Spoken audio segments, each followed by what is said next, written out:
Mari kita membaca kitab suci dari 1 Yohanes pasal kedua. 1 Yohanes pasal kedua. Kita membaca bersama-sama. Ayat pertama dan ayat kedua.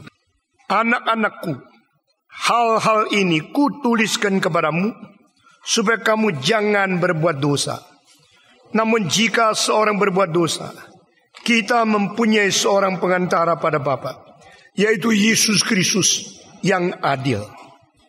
Dan dia adalah pendamai untuk segala dosa kita. Dan bukan untuk dosa kita saja, tetapi juga untuk dosa seluruh dunia. Sekali lagi, membaca dengan pelan-pelan. Anak-anakku, hal-hal ini kutuliskan kepada kamu, supaya kamu jangan berbuat dosa. Namun jika seorang berbuat dosa, kita mempunyai seorang pengantara pada Bapa, yaitu Yesus Kristus yang adil. Dan ia adalah pendamaian untuk segala dosa kita. Dan bukan untuk dosa kita saja, tetapi juga untuk dosa seluruh dunia. Saudara-saudara sekalian, pada ayat-ayat terakhir 8-90 dari pasal pertama sudah dibicarakan tentang dosa. Nah, saudara-saudara sekalian, Yohanes yang banyak bicara tentang terang, kasih, cahaya, dan hidup persekutuan, dia bicara tentang dosa. Karena dosa yang mencemarkan hidup, dosa yang merusak persekutuan, dosa yang mendudungi terang, dan dosa yang menjadikan manusia musuh Tuhan Allah.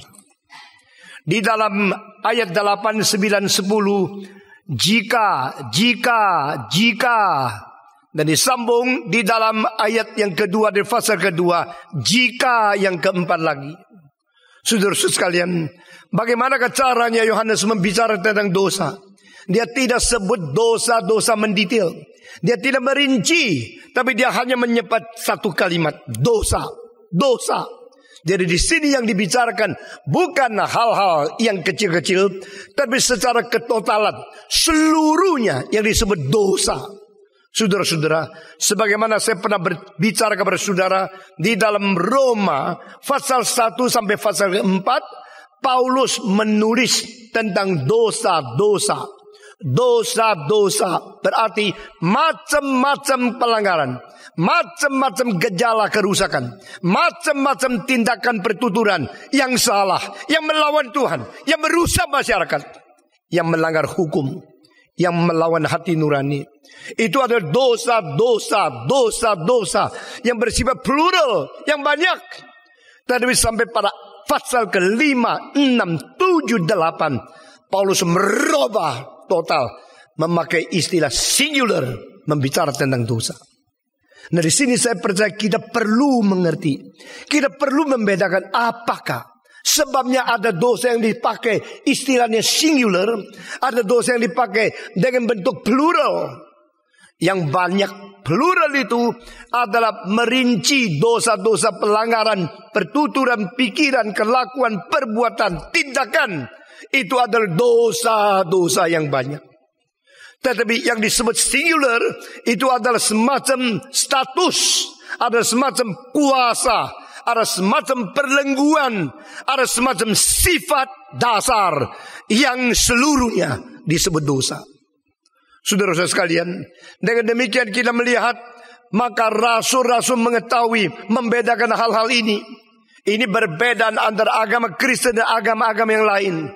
Agama-agama lain melihat dosa sebagai sesuatu pelanggaran, sesuatu kesalahan, sesuatu tindakan pertuturan pikiran, bahkan sesuatu sikap yang tidak benar. Itu disebut dosa. Tapi saudara-saudara, agama kekristen melihat dosa daripada satu keseluruhan. Jadi seolah-olah engkau melihat banyak buah di pohon ini. Ini adalah orang-orang yang ingin makan buah. Ini adalah orang yang bisa membedakan pohon-pohon berbeda. Tapi ada seorang yang ahli pohon. Dia datang, ini pohon anggur, ini pohon mangga, ini pohon apa? Dia langsung memberikan semacam pengertian jenis daripada sifatnya, bukan daripada buah-buahnya. Itulah sebab saudara-saudara, Alkitab mau kita mengerti tentang dosa daripada semacam sikap, sifat, semacam pokok, semacam akar, semacam identitas. Nah di situ terpaksa harus pakai istilah singular, hanya satu. Saudara-saudara, siapakah saya? Saya adalah orang berdosa. Apa dosa saya? Perbuatan-perbuatan yang sudah saya lakukan yang tidak berkenan di hadapan Tuhan, yang melanggar hukum Taurat, yang berlainan dengan ajaran-ajaran atau apa yang dituntut dalam konstitusi negara. Saudara-saudara, ahli hukum di dunia ini mereka mengerti dosa daripada sesuatu perbuatan yang sudah wujud. Tapi mereka tidak mungkin mengerti dosa sebagai sesuatu perwujudan daripada sesuatu akar yang namanya motivasi. Itu sebab perbedaan etika Kristen dengan etika di luar. Etika Kristen itu ada etika motivasi. Semua 1, 2, 3. Etika Kristen adalah etika motivasi. Maksudnya dari sedalam-dalam hatimu engkau mempunyai satu tujuan, mempunyai satu dorongan yang salah. Itu di hadapan Tuhan sudah dosa. Tidak perlu sampai engkau melakukan. Tidak perlu sampai engkau mewujudkan. Engkau bilang saya tidak membunuh. Tapi sebelum membunuh engkau sudah membenci, bukan? Kalau engkau sudah membenci, maka Tuhan tidak lihat buah, Tuhan lihat akar. Jika di dalam dirimu, di motivasimu ada kebencian, maka dengan demikian Tuhan melihat engkau sedang menuju dan sedang berada dalam proses membunuh orang yang kau benci. Nah ini tidak mungkin dilihat oleh ahli hukum di dunia. Karena mereka terlalu meraba-raba di dalam fenomena yang gejalanya kecil-kecil. Tapi Tuhan melihat dari sedalam-dalamnya dan Dia tahu apa yang kau mau. Jikalau hatimu adalah sesuatu motivasi yang tidak beres, belum diwujudkan di dalam kelakuanmu, Tuhan sudah melihat engkau mau kemana. Mengapa orang berjudi? Karena tidak ada waktu. Atau karena terlalu banyak waktu. Dia tidak bisa atur. Saudara-saudara, kalau dia kebanyakan waktu, kenapa tidak pakai waktu untuk membaca buku? Kenapa tidak pakai waktu untuk mendengar musik? Mengapa tidak pakai banyak waktu untuk mengerti pengertian dengan lebih banyak pergi untuk mencari kawan-kawan yang pintar? Kenapa tidak menolong orang lain? Tetapi dia berjudi bukan karena kelebihan waktu, karena dia mempunyai keinginan untuk mau mendapatkan uang orang lain. Dan motivasi tamak, motivasi ingin lebih banyak dengan cara yang tidak beres. Meskipun belum dia berjudi, Tuhan sudah anggap dia dosa adanya. Jadi dosa jangan dimengerti dengan sesuatu perwujudan di dalam kelakuan. Dosa harus dimengerti sebagai sesuatu motivasi yang tersimpan di dalam hati. Itulah caranya Tuhan lihat. Cara Tuhan melihat sesuatu dengan cara manusia melihat sesuatu beda sekali. Saudara-saudara, Alkitab berkata bahwa manusia melihat lahiriah, Tuhan melihat dalam hati. Manusia melihat gejala di luar, di permukaan. Tuhan Allah melihat sesuatu yang tersimpan di dalam batinmu. Saudara-saudara, jikalau seorang datang ke rumahmu dengan pakaian yang bagus luar biasa, bukan saja engkau terima baik, anjingmu juga terima baik, bukan? Anjing seperti tahu minyak wangi. Dia juga tahu siapa yang sudah mandi, siapa belum. Dia tahu ini orang beres atau tidak di dalam cara melihat pakaiannya compang-camping atau cara pakaian itu bagus sekali. Tapi manusia bukan demikian. Manusia tidak terpengaruh terlalu dalam, apalagi orang yang betul-betul tinggi, kepada sesuatu yang ditamparkan di luar. Einstein yang selalu kelihatan pakaiannya tidak rapi. Kalau bukan mukanya, matanya gede, hidungnya gede, rambutnya yang seperti dah sisir, orang dah tahu dia itu Einstein. Dan Einstein sering tidak diketahui oleh orang yang biasa sebagai orang yang besar. Sampai pernah dia tidak disambut meskipun kereta api waktu tepat sampai di Belgia. Ratu suruh pasukan untuk pergi menyambut dia, bawa dia ke istana. Tapi mereka pulang bilang tidak ada. Hari ini kereta api sudah datang, Einstein tidak ada di dalamnya. Ratu lalu mengatakan, betulkah? Iya, kita sudah tunggu, tidak ada Einstein. Profesor itu kan, profesor apa? Mereka punya pikiran profesor mesti beres, mesti dasinya bagus. Padahal Einstein terlalu sibuk. Waktu di Princeton mengajar, waktu dia tidak ada waktu lagi cari sabuk, dia pakai dasi untuk ikat pinggang. Orang kayak begini mana diketahui dia Profesor Einstein. Lalu Ratu bilang, engkau dah ketemu Einstein? Enggak, kita sudah tunggu sampai semua turun, tidak ada Einstein. Ratu bilang, inilah yang duduk di sini. Baru mereka kaget, modelnya kayak gini. Ini Einstein. Saudara-saudara, kita selalu membayangkan sesuatu dengan pikiran kita yang sangat diikat oleh kebudayaan dan konsep kita. Kalau gini beres, kalau tidak begini, kalau ini kaya, kalau ini miskin, kalau ini pintar, kalau ini bodoh. Banyak orang yang modelnya pintar goblok sekali. Banyak orang kelihatan bodoh pintar sekali. Banyak orang kelihatannya pakaiannya jelek-jelek kaya sekali, apalagi Tionghoa yang kuno. Banyak anak muda yang mentereng, ganteng, pakaiannya licin sampai laler bisa jatuh. Kantongnya kosong. Maka kita mengatakan jangan melihat orang dari luar. Jangan tertipu daripada tampaknya. Saudara-saudara. Seorang encek-encek yang sudah merantau berpuluh-puluh tahun pulang ke kampung. Waktu dia pulang kampung cuma bawa satu pring. Semua kampung bilang, oh orang ini sudah pulang, ayo. Semua yang pulang pasti bawa uang yang banyak. Orang ini pulang kok cuma bawa satu pring. Seperti tongkat besar. Dia sudah tua. Koper tidak ada, apapun tidak ada. Miskin sekali. Mereka semua, oh tidak bawa apa-apa, pergi.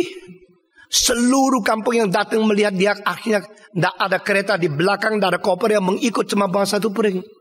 Semua pergi. Sudah semua pergi. Dia marah luar biasa. Ternyata Anda datang menyambut, bukan menyambut saya, menyambut uangku. Dia marah, banting itu tongkat itu. Begitu dia banting tongkat itu, pecah. Dalamnya semua koin perak dari atas sampai bawah. Baru mereka sadar dia bukan tidak ada uang. Uang sembunyi. Uang yang tidak kelihatan. Saudara-saudara, jangan menghina orang. Jangan menghina. Di dalam Alkitab ada pelacur yang boleh menjadi nenek moyang Yesus Kristus. Siapa dia? Rahab. Ada orang Moab yang dikutuk oleh Tuhan. 10 generasi tidak boleh masuk bait Allah. Menjadi nenek moyang daripada Yesus Kristus. Siapa? Ruth. Dia seorang yang berada dalam keturunan orang-orang yang dihina. Tapi dia mempunyai sudut jiwa yang anggun luar biasa. Rahab mungkin terpaksa jeblos menjadi seorang pelacur. Tapi jiwa asalnya adalah jiwa yang begitu mulia, begitu anggun, dan begitu beriman. Saudara-saudara, satu kali dia dengar segala sesuatu yang dilakukan oleh Tuhan, berpuluh-puluh tahun dia tidak lupa. Begitu banyak khotbah yang saya sampaikan minggu depan yang sudah lupa. Rahab pernah dengar apa yang terjadi di dalam kaum Israel. Kekuatan Tuhan menyertai mereka. Lalu dia ingat sampai pada waktu orang Israel sesudah 38 tahun atau 40 tahun keliling padang belantara masuk Yeriko, dia masih ingat. Mungkin waktu itu dia masih kecil sekali dengar Israel melewati Laut Kolsom. Mungkin waktu orang Israel masuk Yeriko dia sudah umur lebih daripada 45-50. Dan dia masih ingat. Setiap kalimat itu dia ingat. Dia seorang yang kedudukan identitas di masyarakat rendah. Tapi dia mempunyai satu jiwa yang beriman kepada Tuhan yang tinggi sekali. Kita tidak bisa hanya melihat luar. Etika Kristen adalah etika motivasi. Engkau harus membersihkan hatimu, membersihkan pikiranmu, membersihkan motivasimu senantiasa. Jika engkau mau hidup suci, saudara-saudara sekalian, Yohanes telah mengatakan, jika engkau katakan engkau tidak berdosa, maka engkau menipu diri dan kebenaran tidak ada padamu. Tetapi jika engkau mengaku engkau berdosa, Allah itu setia dan adil, dan dia mengampuni segala dosa dan membersihkan engkau dari segala kejahatan. Jika engkau mengatakan engkau tidak pernah berdosa, maka engkau telah menjadikan Allah pendusta. Ini semua adalah peringatan-peringatan yang tinggi luar biasa, yang penting sekali. Jadi ayat daripada pasal 2 pertama mengatakan, anak-anakku, hal-hal ini kutuliskan kepadamu supaya kamu jangan berbuat dosa. Jangan berbuat dosa. Ini anjuran. Ini bukan perintah. Engkau tidak boleh, tidak boleh, tidak boleh, tidak boleh. Itu perintah. Dan di dalam psikologi abad ke-20 banyak perintah-perintah yang mengatakan tidak boleh dianggap kurang berhasil. Meskipun Alkitab dengan jelas mengatakan tidak boleh, jangan membunuh, jangan dan sebagainya. Itu dari sudut negatif melihatnya. Di sini dia mengatakan, jangan kau berdosa. Hei anak-anakku. Inilah satu keunikan. Yohanes menganggap diri sebagai bapak dan menganggap semua itu seperti anak. Dia mempunyai satu senioritas yang berkebapaan, mempunyai cinta kasih untuk mengayom anak-anak. Dan dia menganjurkan, hei anak-anakku, hei anak-anak kecil, jangan berbuat dosa. Jangan berbuat dosa. Kenapa? Karena orang yang berbuat dosa menurut ayat 8 tadi adalah orang yang menipu diri. Penipu yang paling bodoh adalah menipu diri. Menipu orang lain yang dirugikan orang lain. Menipu diri yang dirugikan diri. Jangan berbuat dosa. Karena engkau berbuat dosa engkau bodoh. Engkau berbuat dosa engkau menipu diri. Orang yang menipu diri selalu tidak sadar dia menipu diri. Dan orang menipu orang lain selalu mau orang lain tidak sadar dia menipu orang lain. Dan orang yang tidak sadar diri telah ditipu oleh seorang namanya diri, itu orang paling bodoh. Karena engkau selalu mengampuni dirimu. Kalau orang lain salah, engkau cari, engkau keluarkan, engkau paparkan, engkau umumkan. Kalau anakmu yang salah, engkau tutup, engkau tidak kasih tahu. Engkau karena cinta anak. Kalau orang lain yang salah, engkau marah-marah, panggil polisi, masukkan ke pengadilan. Kalau dirimu yang salah, engkau cari pengacara untuk membereskan supaya dirimu yang salah dianggap sebagai tidak salah. Ini semua penipuan diri. Penipuan diri itu adalah tindakan yang paling bodoh. Saudara-saudara, orang yang berbahagia adalah orang terbuka di hadapan Tuhan.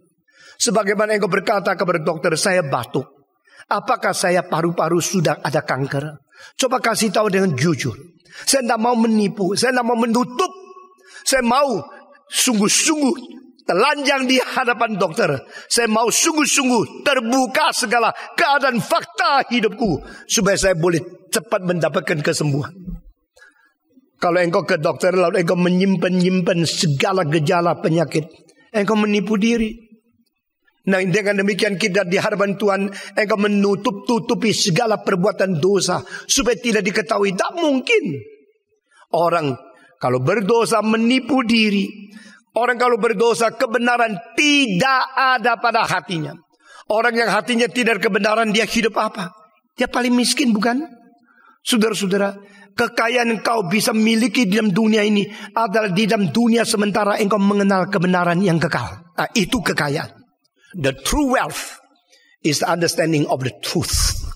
In the temporal life, you understand the eternal truth. Itulah kekayaan. Kekayaan ini yang tidak bisa direbut oleh setan.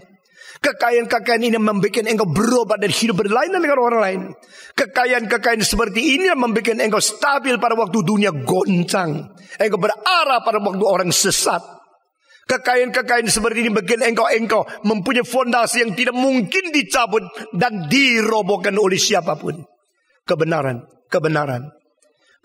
yang sejati tetap selama-lamanya. Demikian tercantum di dalam Amsal Sulaiman. Engkau mempunyai kebenaran. Orang yang berdosa tidak ada kebenaran di dalam hatinya. Itu sebab Yohanes mengatakan, anakku jangan berdosa. Kalau engkau berdosa, engkau menipu diri. Kalau engkau berdosa, engkau sudah tidak kebenaran. Jika engkau berdosa, engkau menjadikan Allah pendusta. Ini semua adalah sebab yang paling hebat, paling keras, paling serius. Ada hal apa lebih serius daripada manusia menipu diri? Ada hal yang lebih serius daripada manusia yang tidak ada kebenaran? Ada hal apa lebih serius dan lebih fatal dari manusia yang telah menuding Allah, menjadikan Allah pendusta hanya karena Allah membuktikan dia berdosa dan dia mengaku.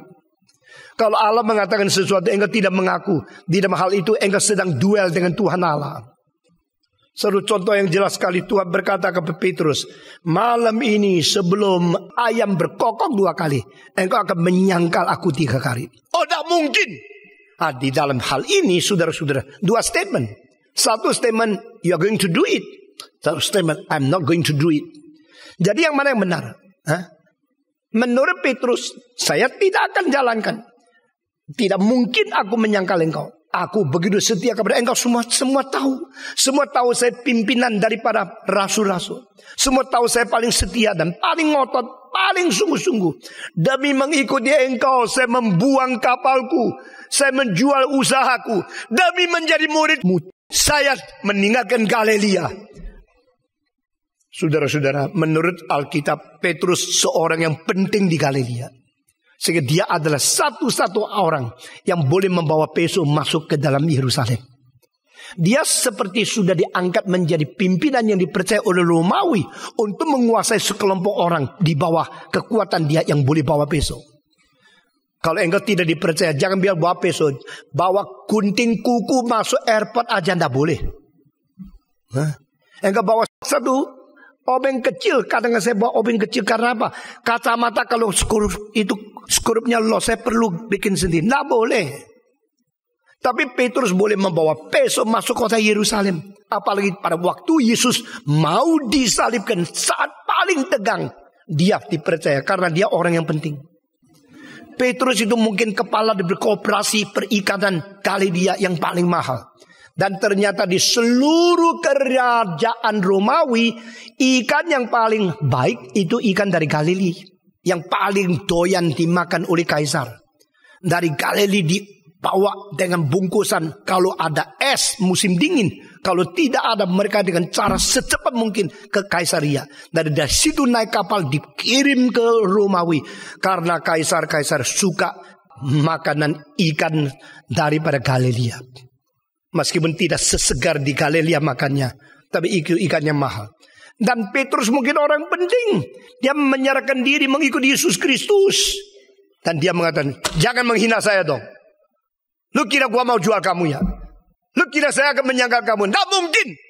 Sampai mati aku sumpah tidak mungkin. Saya tidak mungkin menyangkal engkau. Yesus bilang, malam ini sebelum ayam berkokok 2 kali, engkau pasti akan menyangkal saya 3 kali. Jadi dalam hal ini 2 statement. Yes, no. You're going to do it. No, I'm not going to do it. Yang betul yang mana? Yang betul Petrus atau yang betul Yesus? Jawab, pasti Yesus. Kalau saya tidak bisa jadi Yesus. Cuma kalau saya bilang Petrus, engkau akan menyangkal aku 3 kali sebelum ayam kokok 2 kali. Nggak mungkin. Kalau saya bilang, lu siapa sih? Lu tahu dah gua pencipta langit dan bumi, kurang ajar lu ya. Lu cuma seorang di antara ratusan juta orang saya cipta. Berani lawan saya. Lu kira saya bisa salah? Saya Tuhanmu. Tuhan Yesus tidak begitu loh. Tuhan Yesus diam aja. Silakan nyangkal. Menyangkal berarti kebebasanmu yang sudah dipakai di dalam keadaan menyeleweng. Menyangkal apa yang saya katakan berarti engkau berani bantah kepada kebenaran bersih. Jesus is the truth himself. What he has spoken is right. Nothing wrong. Tetapi kau debat, kau lawan, kau tidak setuju, silakan. Tuhan memberikan kebebasan. Tuhan tidak lawan dan Tuhan tidak debat. Tuhan tidak mau debat dengan manusia yang suka berdebat. Karena apa? Itu kebiasaanmu. Itu tarafmu. That's your level. Your spiritual level is like that. But I'm your God. I'm not going to do the same with you. Allah membiarkan kadang-kadang kita marah-marah kepada dia, debat kepada dia, kita kurang aja kepada dia, diam saja. Di dalam satu khotbah saya mengatakan Allah lebih suka orang yang jujur, marah-marah kepada dia daripada orang yang kelihatan menyembah dia tapi pura-pura. Engkau dengan bibir dekat dengan aku, tapi hatimu jauh daripadaku. Itu sebab engkau menyembah aku itu sia-sia adanya. Atau lebih jelas, bocai. Kamu menyembah aku percuma. Kamu ke gereja, tidak ada gunanya. Aku tidak terima karena engkau tidak jujur. Saudara-saudara, mengapa Alkitab berani mencatat, memperbolehkan kemarahan daripada Musa, kemarahan daripada Yunus, kemarahan daripada banyak hamba Tuhan ditulis di situ dan menjadi wahyu kitab suci. Karena Allah mau memberikan kebebasan kepada kita asal kamu jujur. Kamu jujur dengan taraf yang kurang, engkau tidak mengerti itu, marah-marah, silakan. Itulah Bapa. Itulah sifat Allah. Tapi pada satu saat kalau engkau sadar engkau marahnya salah, engkau mesti cepat-cepat lutut minta ampun sama Tuhan. Engkau mesti mengaku, aduh saya salah. Karena pada waktu Allah bilang iya, engkau bilang tidak. Di dalam alam semesta ada dua yang sedang berdebat. Yang satu kebenaran, yang satu orang yang tidak ada kebenaran.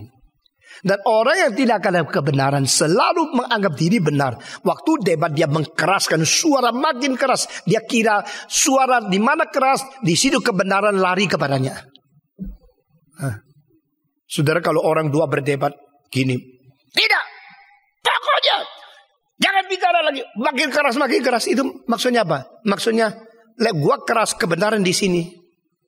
Sebelah sini bilang saya lebih keras, kebenaran lari karena volume. Kalau begini orang bisu tidak ada kebenaran. Tidak ada kebenaran, tidak bisa bunyi kok.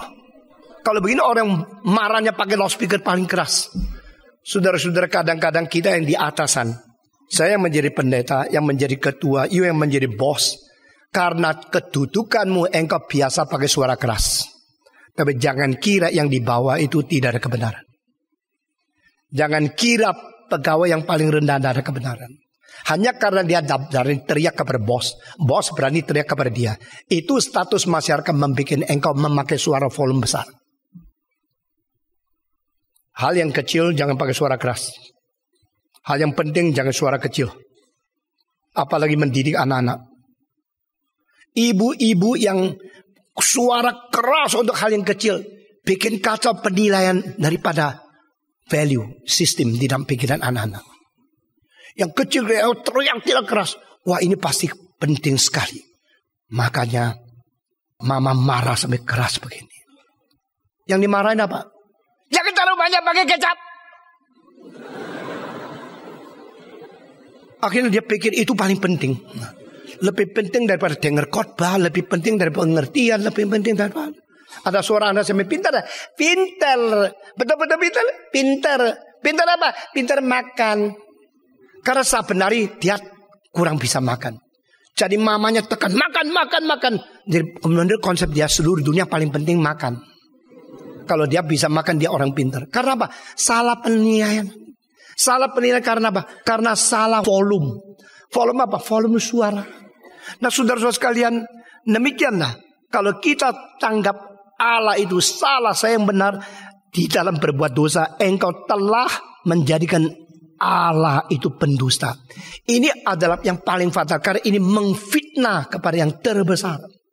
Jadi berbuat dosa itu di hadapan Tuhan sudah divonis kau berdosa. Engkau tidak mengaku, maka engkau menipu diri.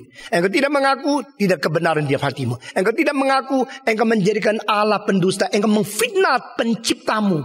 Ini tiga hal yang begitu besar. Di sini coba perhatikan. Di sini tidak katakan kalau engkau berdosa, engkau akan tidak sehat. Kalau engkau berdosa, engkau akan sakit. Kalau engkau berdosa, engkau akan berbuat salah yang mengakibatkan fatalnya tubuh. Kalau engkau berzina, engkau akan sakit kelamin. Tidak. Di sini Yohanes tidak bicara tentang dosa dan akibatnya di dalam keadaan profit take and give di dalam pribadi. Di sini Yohanes membicarakan yang berbuat dosa adalah sesuatu yang berbohong kepada dirimu dan membuang diri dari kebenaran dan menjadikan pengfitnahan terhadap Tuhan Allah. Ini hal semua mengenai relasi between man and God. Yang dikatakan ini relasi. Yang dikatakan bukan sesuatu akibat daripada kelakuan di dunia ini. Maka disebut anak-anak. Janganlah engkau berbuat dosa. Jangan berbuat dosa karena kesadaran hal yang tiga yang besar. Kesadaran kalau saya berbuat dosa, saya tidak jujur kabar diriku. Kalau saya berbuat dosa, saya tidak ada kebenaran di hatiku. Kalau saya berbuat dosa, saya menghina Tuhan Allah. Ini 3 hal lebih penting daripada hal. Kalau saya berbuat dosa, saya ditangkap. Kalau saya berbuat dosa, saya masuk penjara. Kalau saya berbuat dosa, saya harus menanggung penyakit. Itu hal-hal yang kecil. Hal-hal tentang profit di dunia ini. Tentang take and give. Tentang sesuatu result, konsekuensi daripada kesehatan. Atau keadaan kerugian keuangan dan sebagainya. Tapi di sini ada kedudukan identitasmu dan purifitasmu dan sesuatu hubungan antara engkau dengan Allah, vertical relationship, interpersonal. Jangan berbuat dosa. Jangan berbuat dosa karena hal-hal seperti ini sudah dikatakan. Tetapi engkau bilang, tapi saya kadang-kadang sudah buat dosa, bagaimana? Nah, saudara-saudara, maka di sini jika keempat muncul. Jika engkau mengatakan engkau tidak berdosa, jika engkau mengaku dosa, jika engkau mengatakan engkau tidak pernah berbuat dosa, jika keempat, di antara anak-anakku, jika ada orang berdosa, di hadapan Tuhan ada seorang pengantara. Nah, ini satu pengharapan yang diberikan kepada orang yang jeblos ke dalam dosa. Saudara-saudara, kalau ada orang berdosa, kita menemukan dia berdosa, kita senang, itu orang jahat. Kalau ada orang berdosa, nah saya sudah tahu, gini toh, engkau menuding-nuding, lalu engkau menganggap dia itu tidak bisa berubah, itu jahat. Saudara-saudara, kalau melihat ada seorang berdosa, engkau mengatakan, aduh, kenapa dia jeblos, kenapa dia salah, kenapa dia berdosa, dan bagaimana menolong dia kembali. Ini orang baik. Kita selalu harus mempunyai motivasi yang baik kepada orang lain. Kita selalu harus menaruh pengharapan kepada orang lain. Anak yang bagaimana sakitnya, ibu itu mengharapkan dia sembuh, bukan? Anak yang bagaimana idiotnya, ibu bapaknya ingin mendapatkan guru yang boleh membawa dia menjadi orang yang normal kembali, bukan? Saudara-saudara, nah itu selalu menaruh pengharapan. Itu menjadi sesuatu perwujudan dan motivasi yang baik. To be good to others. Always have hope to others. Jangan engkau give up. Jangan engkau mempunyai kesukaan atas kejatuhan orang lain. Saudara-saudara, sebenarnya setiap kali melihat kejatuhan orang lain, menegur diri karena kurang memberi nasihat sebelumnya. Ini orang baik. When you see others fall, see others weakness, you scold yourself, rebuke yourself. Why I didn't give him warning before his fall. Nah, ini orang baik. Jikalau engkau senantiasa merasa dirimu kurang, senantiasa merasa dirimu kurang menasihat, kurang berdoa syafaat, kurang menolong, kurang memberikan peringatan kepada orang lain, maka engkau tuntut dirimu lebih daripada tuntut orang lain. Seperti apa yang dikatakan oleh Confucius, a gentleman is demand from himself more than from others. But a little man always demand from others, never demand from he himself. Ini adalah pengertian etika yang non-Kristen yang sangat tinggi. Apalagi engkau Kristen. Kalau Kristen mempunyai standar moral jauh lebih kurang daripada orang-orang, buat apa engkau jadi orang Kristen? Jikalau Allah sudah memakai anaknya untuk dengan darah menembus engkau kembali, dan hidupmu, kelakuanmu, etikamu, motivasimu lebih jelek daripada mereka belum mengenal Yesus Kristus, buat apa Yesus mati bagimu? Saudara-saudara, Tuhan mau kita menuntut diri. Dan Yohanes berkata, jikalau di antara kamu ada orang berbuat dosa. Kalimat ini dikatakan dengan sedih. Seperti kalau di anak-anakku ada satu anak dapat kanker, bagaimana? Ya sudah, buang aja, tidak ada gunanya.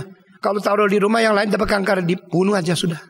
Tidak, jikalau di anak-anakku ada satu yang berbuat dosa, maka jangan lupa masih ada pengantara di situ. Ini tidak boleh dibalik ya, saudara. Semua urutan kalau dibalik, kita meninggalkan kebenaran. Dengar baik-baik. Kalau urutan dibalik, kita akan berjauhan dengan kebenaran. Bukan karena saya mau masuk surga, maka saya percaya Yesus. Urutan salah. Karena saya percaya Yesus, akhirnya dia bawa ke surga. Itu urutan benar. Selalu urutan itu penting sekali. Waktu saya mentafsirkan Alkitab, saya pentingkan 3 hal. Pertama, di mana titik yang paling fokusnya dari semua ayat ini? Kalimat apa yang paling penting? Kedua, urutannya bagaimana? Ketiga, relasi antara ayat dan ayat, relasi antara buku dan buku, relasi antara perjanjian dan perjanjian, relasi satu nabi dan seorang rasul. Itu relasi integrasi sebagai sesuatu sistem kesatuan. Urutan menjadi suatu pengertian untuk kronologi. Lalu titik fokus menjadi sesuatu konsentrasi pengertian kebenaran. Ini tiga hal saya pegang dengan baik, sehingga waktu tafsir Alkitab kita tahu ayat ini mau bicara apa, ayat ini fungsinya apa, ayat ini hubungan dengan ayat lain bagaimana. Saudara-saudara, karena saya mau masuk surga, maka saya percaya Yesus Kristus. Ini orang nak beres. Kemarin kita di dalam bicara pemeta, banyak orang dibaptiskan karena apa? Karena mau ingin dapatkan surat boleh menikah. Pantesan setelah engkau dibaptis, engkau ikut kebaktian doa pun tidak. Karena engkau sudah mencapai tujuanmu. Cilaka engkau. Jikalau engkau melakukan sesuatu demi sesuatu tujuan yang lebih kurang dari apa yang dituntut oleh Tuhan, lebih baik tidak usah dibaptis. Saudara-saudara, karena saya mau nikah, perlu surat baptisan, maka saya ikut katekisasi. Itukah sebabnya? Itu bukan orang GRI, itu orang kafir yang sedang mempermanfaatkan GRI untuk menjadi satu keuntungan bagi diri sendiri. Saya kenapa dibaptis? Karena saya mau taat Tuhan. Karena saya mengapa ikut katekisasi? Saya mau mengetahui kebenaran di gereja ini yang dipercaya itu apa. Kenapa saya mau dibaptiskan? Karena saya sudah diselamatkan. Orang selamat mesti taat kepada Tuhan dan mesti gabung ke dalam hidup gerejawi. Maka saya dibaptiskan. Saudara-saudara, ada orang bilang, kenapa engkau dibaptiskan? Besok kalau ada surat kuburan saya boleh di tempat yang lebih bagus. Itukah tujuanmu? Kalau begini tujuanmu hanya mendapat sebidang tanah 1 meter kali 2 meter di dunia untuk dikubur lebih baik saja. Mengapa dibaptis? Supaya mertua saya tidak menghina saya boleh menikah dengan anaknya. Ini semua urutan terbalik. Semua urutan kalau terbalik, engkau akan jauh daripada kebenaran. Nah, saudara, sewaktu saya muda saya harus menetapkan, because I'm a Christian, so Christianity is truth. Or because Christianity is truth, so I should be a Christian. Saya harus menentukan ini dulu sebelum saya terjun menjadi anak muda yang bertanggung jawab. Itu sebab seumur hidup saya tidak akan tinggalkan urutan yang beres dan fokus kepada konsentrasi yang seharusnya. Karena saya tahu ini kebenaran. Bagaimana mengetahui kebenaran? Kalau iman Kristen berbenturan dengan evolusi, iman Kristen berbenturan dengan komunisme, berbenturan dengan akan materialisme dan dialektikal metode, dengan segala ajaran-ajaran yang begitu mengalir dan begitu populer pada abad pertengahan 20. Saudara-saudara, nah 50 tahun yang lalu saya harus ambil keputusan menjadi orang Kristen karena ikut tradisi, atau menjadi Kristen setelah betul-betul terobos semua kesulitan iman yang terbentur secara gejala dengan semua pengetahuan-pengetahuan modern. Saya baca buku banyak, akhirnya saya menangis di hadapan Tuhan.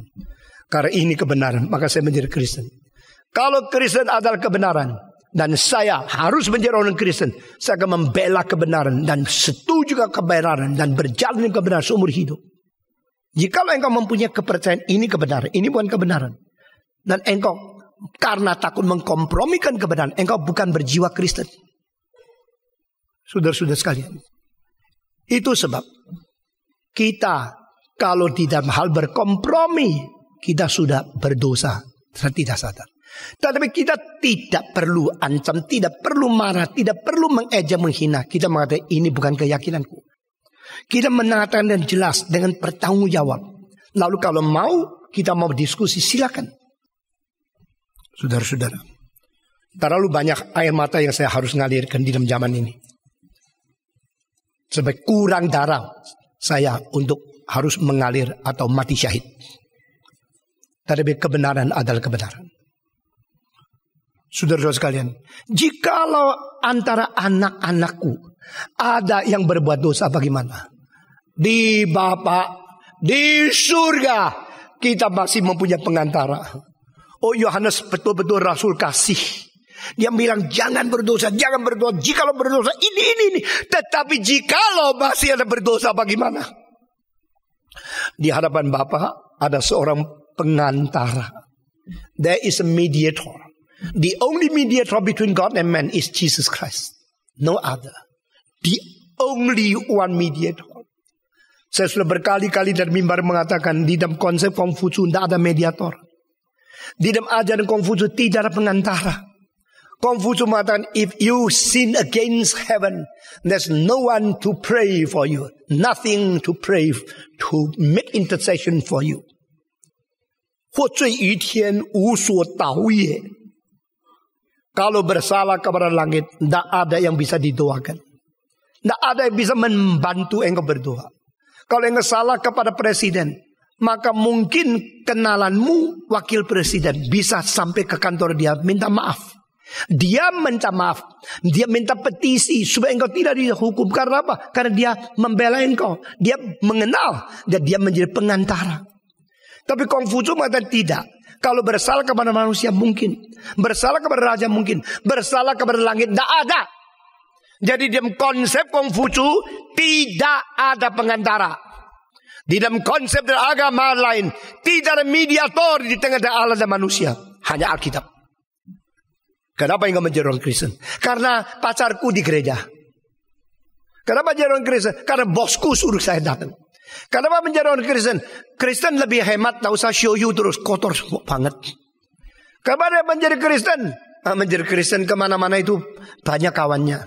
Itu semua itu rak-rakan. Semua itu sampah. Semua itu bukan asal yang sesungguhnya. Mengapa menjadi Kristen? Karena ini iman, ini kebenaran. Dan saya menjadi Kristen karena ada kebenaran. Dan adalah kebenaran satu-satunya di dalamnya. Kenapa menyembah Yesus Kristus? Karena dia pengantara.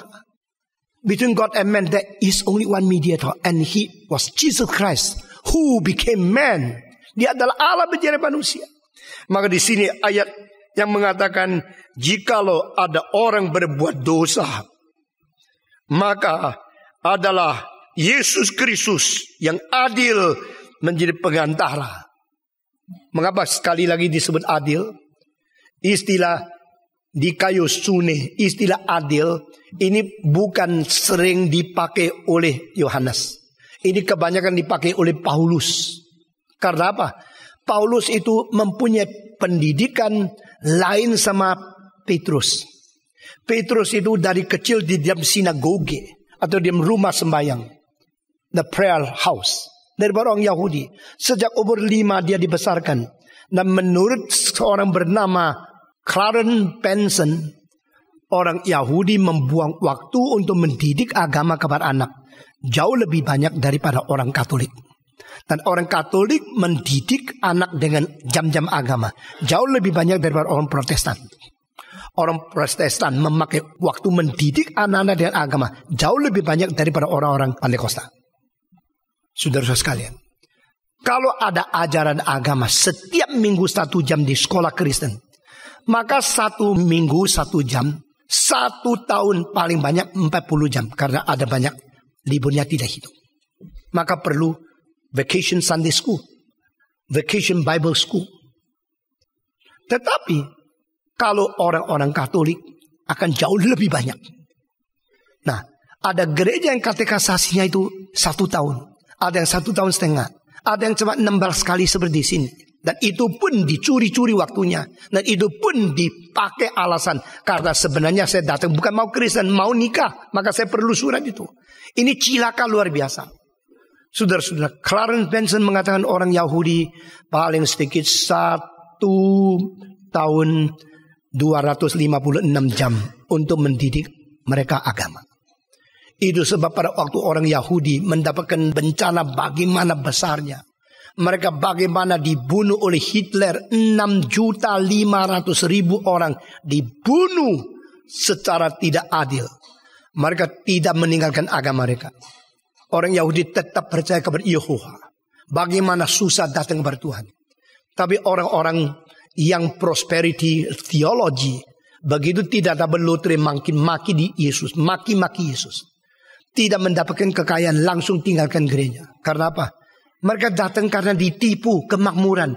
Diberikan sesuatu godaan. Diberikan sesuatu rayuan.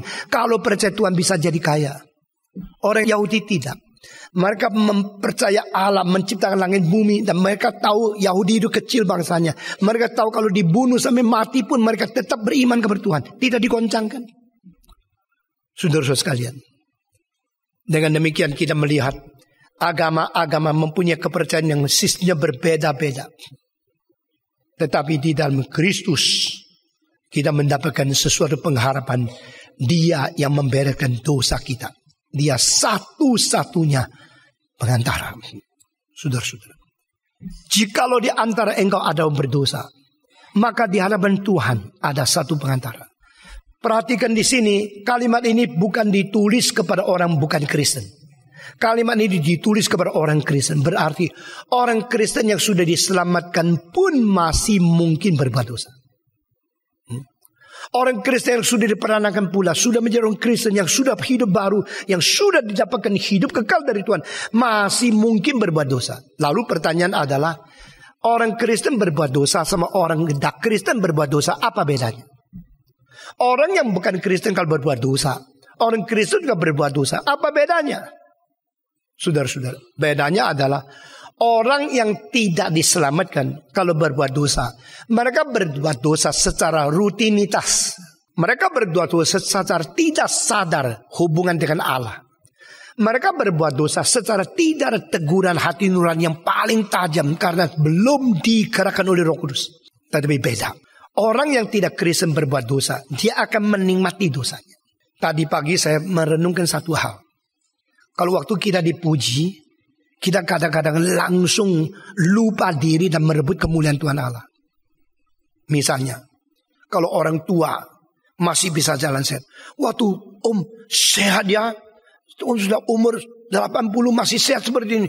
Iya, memang. Pada saat itu lupa sola grazia.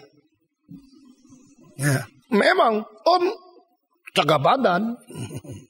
Om sering olahraga. Om makannya teratur. Saat itu nonjolkan dirinya. Ya. Tetapi ada semacam orang yang sudah biasa. Apa-apa. Haleluya. Haleluya. Sampai kalau dia itu curi barang dah ketemu polisi. Haleluya juga. Nah di antara dua macam orang ini. Semacam kalau ada baik apa-apa langsung menikmati diri. Lupa kembali kepada Tuhan. Semacam lagi yang terus haleluya tapi tidak tahu apapun, dosa pun haleluya. Dua-dua salah. Maka jadi orang Kristen angel ya. Susah jadi orang Kristen. Gini salah, gitu salah. Memang. Saudara-saudara sekalian, yang di sola grazia itu harus sadar setiap saat. Kalau orang bilang engkau, mengapa masih puji Tuhan? Puji, ini anugerah Tuhan. Ini berapa minggu ini saya akan mulai menginventaris semua barang yang saya mau masuk ke museum. Dan saya harus kerja kira-kira berat luar biasa. Dan sebenarnya jadwalkan bisa selesai berapa. Tidak ada tunda-tundanya. Pakai waktunya itu semua diukur sampai bisa selesai. Capeknya luar biasa. Lalu kalau ada orang puji saya, apa saya bilang? Memang puji Tuhan. Umur gini masih kuat begini. Saya akan katakan puji Tuhan. Glory be to God. Saya tadi renungkan banyak hal tentang sifat manusia yang licik, yang kadang-kadang tidak sengaja sudah tidak jujur merebut kemuliaan Tuhan Allah. Saudara-saudara kalian, di antara Bapa dan manusia ada satu pengantara, Yesus Kristus. Dan kalau engkau jeblos, kalau engkau jatuh di dalam dosa bagaimana? Bukan hanya untuk orang bukan Kristen, tapi untuk orang Kristen. Berarti di dalam ayat ini membuktikan Yohanes tahu orang yang sudah diselamatkan masih bisa berbuat dosa. Nah di dalam teologi sejarah maka ada dua pikiran, semacam reform, semacam non-reform, atau lebih jitu metodis. Di dalam reform mempunyai pikiran bagaimanapun sucinya kita, tak mungkin kita suci mutlak selama kita di dunia. Ini bukan memberikan sesuatu lowongan supaya engkau boleh hidup najis. Tidak. Ini hanya satu pengakuan yang paling jujur di hadapan Tuhan. We are nothing. Bagaimanapun suci kita tetap tak mungkin sempurna. Jadi konsep kesempurnaan dari reform sama konsep kesempurnaan daripada Wesley lain. Tetapi John Wesley mengatakan kita harus menuntut sampai pada satu hari kerohanian kita maju di dunia ini sampai tidak berdosa apapun. Mutlak suci, tidak berdosa selama di dunia ini. Mungkin tak? John Wesley mengatakan mungkin.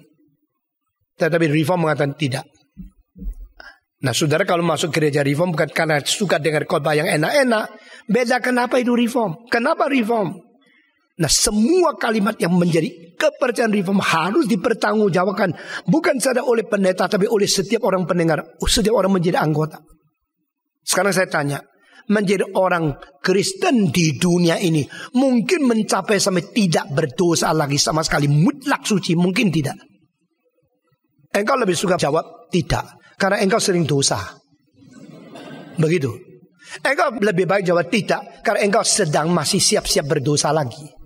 Atau engkau tidak ada keyakinan engkau bisa tidak dosa semua. Nah tetapi motivasi daripada John Wesley itu baik. Pengertian itu tidak lengkap. Karena apa? Kita harus menginginkan hidup sesuci mungkin. Kita harus hidup betul-betul sempurna seperti Tuhan. Ini dituntut oleh Alkitab. Tetapi konsep apa itu sempurna? Ini sesuatu hal yang berbeda pendapat dari sini ke sana. Dari orang ke orang. Dari zaman ke zaman. Dari School of Theology, aliran ke aliran. Saya berkhotbah 3 kali di satu gereja yang paling besar di itu North Carolina. Dan itu gereja penuh sesak dengan orang. Di dalam paginya jam 7, jam 9, jam 11. 3 kali saya khotbah dalam bahasa Inggris. Dengan 3 khotbah, satu tema total. Christian perfection. What is Christian perfection? Saudara-saudara, Augustinus membagi sejarah menjadi 4 tahap. Tahap pertama, sebelum jatuhnya Adam. Tahap kedua, sudah jatuh sebelum Kristus datang menebus. Tahap ketiga, setelah Kristus menembus dan belum naik ke surga. Tahap keempat, setelah Kristus datang kembali, kita dan dia di dalam kekekalan.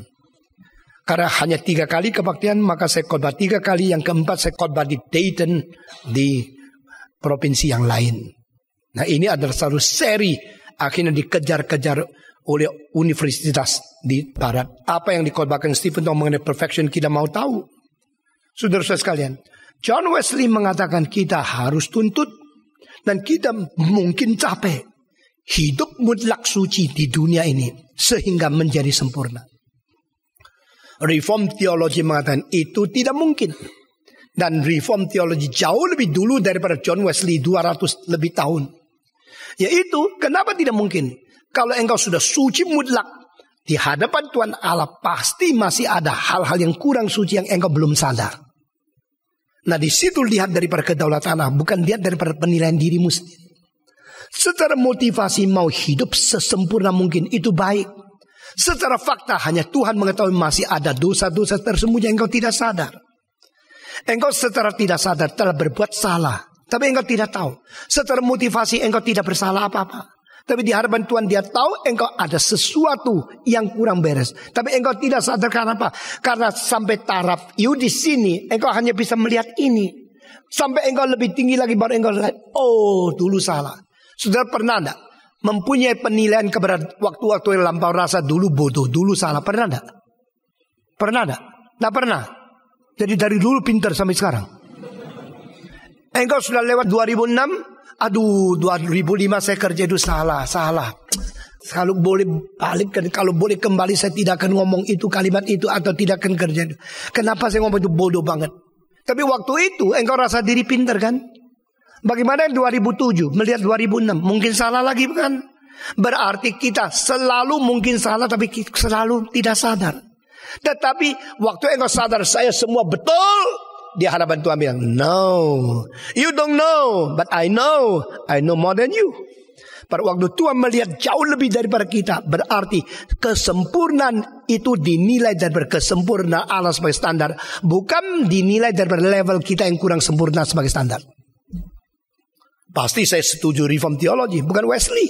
Karena apa? Yang dikatakan Wesley terlalu shallow. Yang dilihat itu daripada manusia. Dia tidak terlalu peka bagaimana lihat daripada sudut Tuhan Allah. Saudara-saudara, kalau kita kerja segala sesuatu untuk dilihat oleh Tuhan. Etikamu mungkin jadi baik sekali. Dengar lagi sekali. If you do everything in the front of God, before God, that it will cause your ethics become very, very good. Tetapi saudara-saudara, kerja segala sesuatu untuk dilihat Tuhan masih tidak cukup. Yang lebih tinggi adalah dari mata Tuhan melihat diri kita itu sebenarnya apa. Nah itu lain. Saudara, kalau waktu di X-ray, lalu dokter di sebelah sana lihat X-ray, engkau di sebelah sini. Engkau waktu di X-ray, engkau buka baju, engkau buka kesehatanmu, engkau buka rahasiamu, silakan X-ray. Nah, orang begini jujur kan? Tapi alangkah baiknya kalau engkau juga bisa di situ lihat keadaan dirimu dalam bagaimana. Ngerti ya? Kalau bisa lihat dari situ bagaimana. Kadang-kadang kita koper lewat tempat scan. Lalu orang yang lihat koper kita dari sebelah sana. Jadi kita lihat koper, dia lihat isinya. Kadang-kadang saya ingin lari ke situ lihat isinya bagaimana lihatnya. Ya. Yang buku warna apa keluar. Yang besi warna apa. Kamera keluarnya apa. Lalu yang porselen keluar apa? Kita ingin tahu bukan? Herannya, kok bisa keluar warna merah? Dia yang baca tahu merah ini apa, hijau ini apa, biru ini apa. Dia tahu ini tidak bahaya, jadi lewat. Tapi kita tidak tahu. Kalau kita lihat sendiri bisa kaget. Ini merah mungkin seperti besi ya. Ini mungkin bahaya. The way they look and the way you look different. The way you estimate and the way God judge different. Kalau kita bisa melihat diri kita seperti Allah melihat diri kita, baru kita mengerti apa yang harus kita koreksi. Nah ini yang dituntut. Itu sebabnya saudara-saudara, di hadapan Tuhan, dia lihat tidak ada orang sempurna. Nah bedanya orang yang tidak Kristen berdosa, rutinitas, dan nilai sendiri, dan tidak menegur, dan mereka hanya lihat akibatnya. Kalau sampai dosa mereka ketemu, mereka baru sadar bahaya. Itu bukan pertobatan, itu bukan satu kesadaran, itu adalah ketakutan akan penghukuman saja. Banyak orang yang belum Kristen kalau berbuat dosa, lalu tidak diketemui, tidak ada orang tahu, dirahasiakan terus sampai mati, dan dia bilang inilah bahagia karena tidak ada orang tahu. Tidak ada orang tahu saya mempunyai ini. Karena saya pintar mengkelabui. Tapi orang Kristen bukan demikian. Orang Kristen kalau berbuat dosa bukan rutinitas, tapi sesuatu keadaan yang mendadak jatuh. Engkau jalan baik-baik bisa jatuh. Waktu jatuh itu kepleset. Waktu yang kepleset itu bukan sengaja. Jadi orang Kristen tidak seharusnya sengaja berbuat dosa. Orang Kristen seharusnya kalau terjadi perbuatan dosa adalah kepleset. Nah ini bedanya. Beda apa? Beda motivasi. Beda apa? Beda satu intensitas. Jadi untuk orang tidak Kristen they intend to commit sin. Tapi orang Kristen tidak boleh. Karena apa? Karena kita sudah janji sama Tuhan. Kita sudah ditebus oleh darah yang mahal. Kita mempunyai harga diri. Kita mempunyai kehormatan sebagai orang yang sudah ditebus. Kedua, orang yang tidak Kristen waktu berbuat dosa, dia tidak ada teguran hati nurani yang tajam dan tidak kesadaran bersalah kepada Tuhan. Dia mengatakan, ya kalau mungkin ya begini, kalau saya bisa kerjakan, bisa berbuat dosa, ini kebebasan, mau apa? Saya tegur seorang, jangan cari pelacur. Dia bilang, kenapa? Saya kan tidak curi, saya tidak memperkosa, saya beli kok. Barang yang dibeli kan legal. Ngomongnya begitu loh. Jadi sama-sama mau, dia dapat uang, gua dapat senang. Salah apa? Saya bilang, jangan anak muda, jangan cari pelacur. Itu tidak baik untuk kamu. Engkau jangan ikut-ikut dong, itu kebebasanku. Jadi tidak ada teguran hati nurani, tidak ada sensitivitas. It is wrong, I shouldn't do it. Tidak ada pikiran. Tetapi orang Kristen kalau berbuat dosa lain. Karena apa? Roh Kudus yang sudah memperanakan kita seperti ibu yang begitu peka melihat kesehatan kita terganggu. Dia langsung ngomel. Dia langsung bicara. Jangan. Roh Kudus kalau ada di hatimu, dia tidak akan membiarkan hati nuranimu tidur terus. Roh Kudus kalau ada di hatimu, pasti dia akan membuat gugah perasaan hati nurani supaya menjadi peka dan tajam melihat apa yang menjadi serangan dosa. Ini bedanya. Dan setelah engkau disadarkan, engkau tahu, kalau saya berbuat dosa, saya bersalah kepada Tuhan. Nah, ini tidak ada pada orang belum Kristen. Orang belum Kristen kalau berdosa, dia tidak ada perasaan bersalah kepada Tuhan. Orang Kristen langsung bersalah kepada Tuhan. Dan terakhir, orang kalau tidak Kristen, dia berdosa, akhirnya ketahuan, harus dihukum, dia cari pengacara untuk membela diri. Itu caranya. Orang Kristen kalau sudah tahu berdosa, bukan ditegur tapi sadar sendiri, dia kembali kepada Tuhan, minta pengampunan. Dia rendah hati, bukan menutup-tutupi. Tuhan, ampuni saya. Dan pengampunan itu perlu melewati pengantara. Siapa? Yesus Kristus. Between God, the Holy One, and sinners yang sudah berbuat dosa. Ada pengantara, yaitu Allah yang pernah menjadi manusia. Nah, ini menjadi pengharapan. Maka saudara-saudara, kembalilah kepada Tuhan. Kalau sudah bersalah, kembali. Kalau sudah berdosa, kembali. Kalau sudah engkau pernah direbut oleh iblis, sekarang dengan ayat-ayat Kristen pun bisa berdosa. Orang Kristen pun mungkin jatuh dalam dosa. Pendeta pun bisa berdosa. Dan di sini Yohanes mengatakan, jikalau di antara anak-anak dia kasih, dia mengasihi kita, anak-anak Tuhan, kalau ada berdosa, kembalilah, karena ada pengantara di tengah-tengah Allah dan manusia. Dan dia adalah yang menjadi pendamaian untuk segala dosa kita.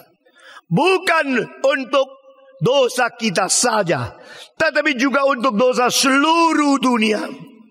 Nah, di sini saya minta saudara perhatikan, apakah ayat ini berarti bahwa seluruh dunia akan diselamatkan? Seluruh dunia akan didamaikan? Tidak. Nah, di sini menyangkut lagi doktrin. Apakah ayat ini membuktikan universalisme?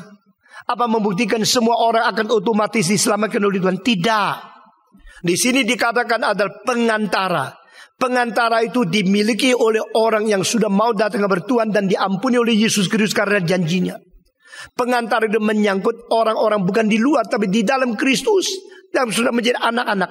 Tetapi dia ada pendamaian untuk seluruh dunia, bukan menjadi semua.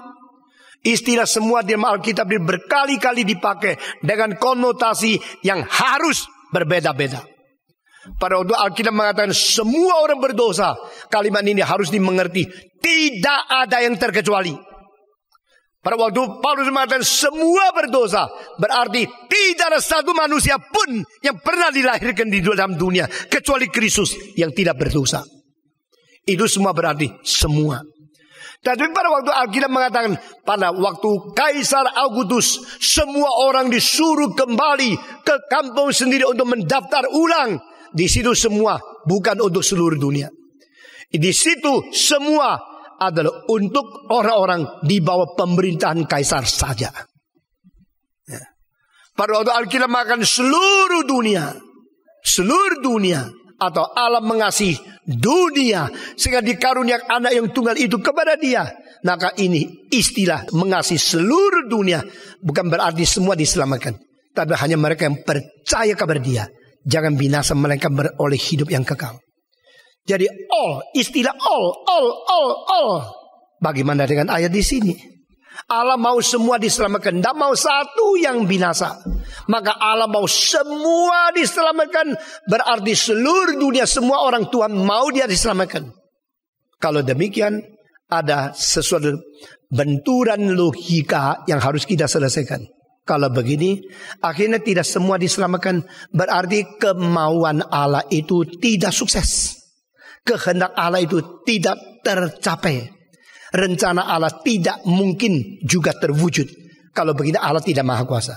Dia mau semua diselamatkan, tapi akhirnya tidak semua diselamatkan. Berarti Allah itu fatal. Dia tidak maha kuasa, bukan?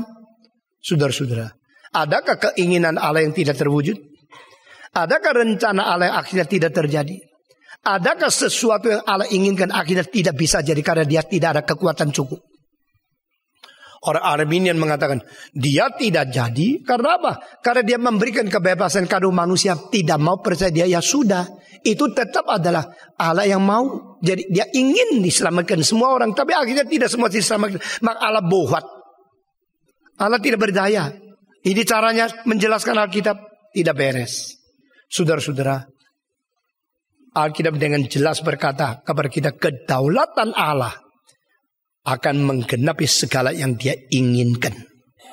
Kalau demikian, maka kita mau tahu, kenapa kalau Dia ingin semua diselamatkan, tidak semua diberi kesempatan mendengar Injil. Ada yang satu kali pun tidak pernah mendengar Injil. Di sini kuncinya. Jikalau seluruh dunia dicintai dan seluruh dia akan diselamatkan, ditawarkan semua orang kesempatan sama. Mau terima Yesus, mau terima, yang terima selamat, yang tidak terima binasa. Kalau begini, saya mau tanya, penawaran itu rata enggak? Setiap orang dengar Injil enggak? Jawab. Adakah orang sampai mati tidak pernah mendengar Injil? Ada enggak? Sekali lagi, kalau Allah ingin semua diselamatkan, lalu Dia memberikan penawaran semua orang dengar Injil, lalu yang terima selamat, yang tidak terima binasa. Ternyata semua ditawari enggak? Adakah semua orang dengar khotbah sama? Adakah semua orang mempunyai kesempatan dengar Injil? Ada tidak orang sampai mati tidak pernah disentuh dengan Injil satu kali pun? Kalau ada begini, Allah tidak inginkan semua diselamatkan. Loh, ayat Allah inginkan semua diselamatkan. Lalu di sini kalau gini Allah seolah-olah tidak inginkan semua diselamatkan. Bagaimana Pak konsiliasinya? Bagaimana rekonsiliasi ini? Saudara-saudara, Allah akan menyelamatkan semua orang yang menjadi kaum pilihan, yang menjadi umatnya. Jadi siapa umatnya? Yaitu yang ditetapkan sebelum dunia diciptakan. Oh, kalau begini saya tidak usah mengabar Injil. Urutan balik lagi. Karena Allah sudah menetapkan, maka saya tidak usah mengabar Injil. Ini urutan terbalik. Engkau sudah mengabar Injil sebanyak mungkin. Akhirnya yang tidak terjangkau itu orang yang tidak termasuk kaum pilihan. Bukan karena Allah tidak pilih sebagian, saya tidak usah mengabar Injil. Sama sekali kesulitan rohani kita adalah urutan dibalik-balik. Saya sekarang takut sama orang yang membalik-balik kalimat saya. Karena dengar separuh, dia kira dia sudah ngerti. Makanya Francis Bacon mengatakan, small knowledge is great danger. Semua yang mengerti separuh-separuh lebih cilaka daripada yang tidak mengerti. Hati-hati. Yang baca kitab suci sedikit-sedikit comot-comot lebih tidak mengerti daripada mereka yang belum pernah dipelajari. Kalau engkau belajar teologi tidak tuntas, engkau akan menjadi penghambat pekerjaan Tuhan jauh lebih daripada mereka yang belum belajar teologi tapi sungguh-sungguh melayani Tuhan. Saya harus bicara ini kepada diri saya sendiri. Apakah pengertian saya small knowledge? Apakah pentafsiran saya hanya comot-comot? Apakah saya melatih orang untuk mengerti sedikit lalu menjadi sombong? Saudara-saudara sekalian, selalu fakta lebih besar daripada teori. Dan teori adalah menjelaskan fakta. Bahasa lebih besar daripada grammar. Grammar untuk menganalisa bahasa. Musik lebih besar daripada penganalisan skor. Penganalisis skor untuk mengerti musik. Teori musik lebih kecil daripada musik. Teori bahasa lebih kecil dari bahasa. Teori fisika lebih kecil daripada alam semesta yang diciptakan oleh Tuhan. Ini semua adalah satu dalil yang sama. Saudara-saudara, kembali. Dia bukan saja pengantara untuk engkau dan saya. Dia pengantara yang mendamaikan seluruh dunia kepada Tuhan. Artinya apa? Yaitu tidak ada satu bangsa, tidak ada satu suku, tidak ada satu zaman, tidak ada satu pribadi yang tidak mungkin didamaikan. Dan ini semua tersebar di mana-mana seluruh dunia. Tidak berarti seluruh dunia akan otomatis didamaikan. Tidak berarti universalisme, tetapi universalitas. The power of gospel is universal, but it is not universalism. Bedanya universalitas, universal dan universalisme adalah universalisme mengatakan Yesus satu kali mati, besok seluruh dunia otomatis semua diselamatkan. Itu adalah tipuan setan supaya gereja tidak usah mengabar Injil. Tidak usah mengabar Injil, semua akhirnya otomatis diselamatkan. Buat apa mengabar Injil? Alkitab mengatakan you harus mengabar Injil supaya mereka mendengar Injil dan beriman, dan yang beriman diselamatkan. Karena Injil ada kuasa Allah untuk menyelamatkan semua orang yang percaya kepada dalamnya. Di sini all adalah satu field, satu potensi, sesuatu lapangan. Tapi sufficient for all ditambah dengan efficient for the elect. Sufficient for all. Anugerah Tuhan cukup untuk seluruh dunia. Tapi akhirnya adalah kaum pilihan yang dengar Injil dan iman kepada Dia. Dan orang bertobat yang mendapatkan pengampunan dan mendapatkan pendamaian. Saudara-saudara, berita hari ini adalah kepada orang Kristen yang jeblos, yang kepleset, yang tidak hati-hati, tapi akhirnya jatuh dalam dosa. For a non-Christian, to sin is a rule. For regenerated Christian, to sin is an exception. Satu keadaannya exception. Satu keterkecualian. Satu keplesetan. Tetapi kembali kepada Tuhan. Hai yang sudah percaya dan jatuh dalam dosa, hari ini kembali kepada Tuhan. Maukah saudara? Mari kita tunduk kepala, masuk dalam doa. Siapa yang berkata, Tuhan beri kekuatan kepada saya untuk menuntut hidup yang suci. Tuhan ampuni segala dosa yang tidak kelihatan di dalam hidup saya. Beri aku rendah hati dan kejujuran, mau tinggalkan lumpur dosa. Beri kekuatan kepada aku untuk menjadi orang yang lebih suci di hadapan Tuhan. Engkau mengaku ada hal yang engkau tidak sadar. Engkau takut kadang-kadang kepleset ke dalam dosa. Dan engkau berjanji dengan motivasi yang jujur dan sungguh-sungguh mau ikut Tuhan dengan hidup menuju kesucian. Ada orang demikian dipersilakan dengan hormat. Acungkan tangan saudara. Saya mau hidup baik-baik, suci di hadapan Tuhan. Angkat tangan saudara. Siapakah? Puji Tuhan, puji Tuhan, puji Tuhan, puji Tuhan. Tangan diturunkan. Mari kita berdiri bersama-sama. Mari kita mengaku dosa di hadapan Tuhan. Dosa yang kelihatan kita tahu sendiri. Dosa yang tidak kelihatan Tuhan yang melihat. Tuhan yang penuh dengan kasih. Tuhan yang memberikan kepada kita. Tuhan yang mengkaruniakan Kristus. Tuhan yang adil. Dia akan memberikan pengampunan kepada kita. Karena Kristus sudah diadili. Kristus sudah mengganti kita. Kita berdoa kiranya Tuhan memelihara kita. Hidup dalam kesucian berkenan kepada Tuhan. Kita minta Tuhan memberikan kepekaan untuk melihat diri kita melalui taksat Tuhan. Bukan melalui penilaian diri dan penilaian manusia. Mari kita berdoa bersama-sama. Semua buka suara. Semua berdoa kepada Tuhan. Mari kita berdoa.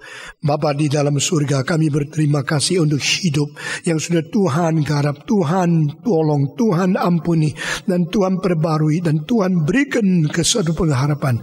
Kami berdoa kiranya Tuhan membawa kami kembali menuju kepada hidup yang lebih suci, lebih sempurna, lebih berkenan kepada Tuhan, lebih boleh dipuji dan boleh memperkenan hati Tuhan. Dengar doa kami Tuhan, ampuni kami dari dosa-dosa yang sudah kami lakukan, dan ampuni kami jika kami tidak sadar dan hal-hal dosa yang tersembunyi. Tuhan memberikan pencerahan Roh-Mu yang kudus dan teguran firman-Mu yang suci serta pimpinan tangan Tuhan yang Maha Kuasa, sehingga kami boleh hidup lebih suci dan lebih berkenan kepada Tuhan. Dengar doa kami Tuhan, dalam nama Yesus Kristus, penebus dan juru selamat kami yang hidup. Kami sudah berdoa. Amin.